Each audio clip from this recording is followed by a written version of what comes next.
Hello, welcome, I'm Sim UK, and today I'm going to unbox and review the Honeycomb Alpha Yoke and switch panel. I've been following the development of the Honeycomb system for a long time. I think I was pretty much one of the first people to promote it on YouTube, and despite their PR company emailing me to ask me if I was interested in reviewing the Honeycomb Yoke, every email I sent back in return has been ignored. So I eventually bought this last week. Now, I will be putting together a full review as soon as possible, but I would like to ask you if there are any questions that you want answering. Just let me know in the comment section below and I'll be sure to include those in my full review as soon as I can. Part of the reason why I was hoping that I would be sent a device to review is that it means I can be a little bit rougher with it and really see how well it holds up. Having paid for this myself, despite their aerospace grade internal components and 5-year warranty, I am not confident with doing that. I paid £230 for this and I bought it on Amazon. It arrived in a Honeycomb branded cardboard box, and this is the inner box. If the packaging is anything to go by, then this is looking premium already. Inside we have the base plate, and I know that they spent a lot of time working on this one thing, and to be honest, it does look pretty cool. There's like a peel-off suction pad underneath and some clips in order to secure the yoke with the clamps that are included in the box.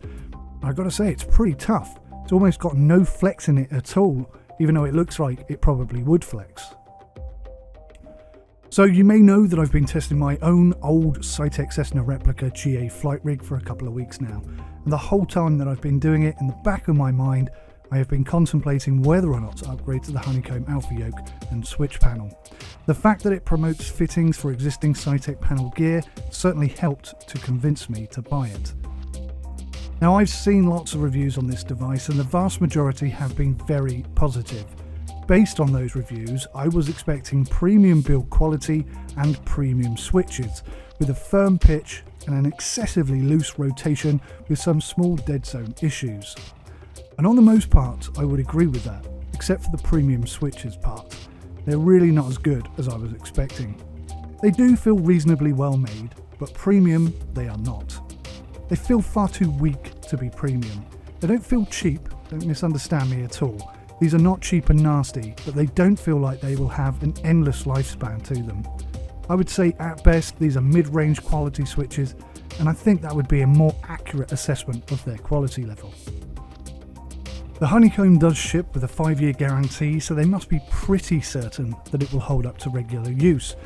But right now, and bearing in mind this is a first look, not an extensive review, if I were to list the elements of the Honeycomb Alpha Yoke in the order that I would expect them to fail first, I would start with the switches, or more accurately the connectors inside. They just don't feel that strong. And I would closely follow that by the already far too loose feeling bungee cords that manage the roll rotation. My concern is that they will become weaker and weaker over time and less effective at their job, which, by the way, is to center the yoke consistently. So I already expect some issues with this in the future, but only time will tell. And in stark contrast, the pitch bungee seems vastly superior. It's got a really nice smooth movement to it with a healthy dose of resistance. And I just wish the roll felt more like that. From a first look perspective, I'm not all that taken with the switches on the top either. They seem too clunky with an underlying switch component issue that may be prone to breaking as a result. So far, the design itself, I am pretty impressed. The dual switches here, which are implemented in real aircraft as a failsafe, it's a great inclusion, one which encouraged X-Plane 11 to add that functionality to the game. I'm wondering whether Microsoft Flight Simulator 20 has gone that far as well. So everything about the design and the finish really does feel premium. Even the packaging it arrived in has a very premium feel to it, but the actual system itself, it's just slightly less impressive right now.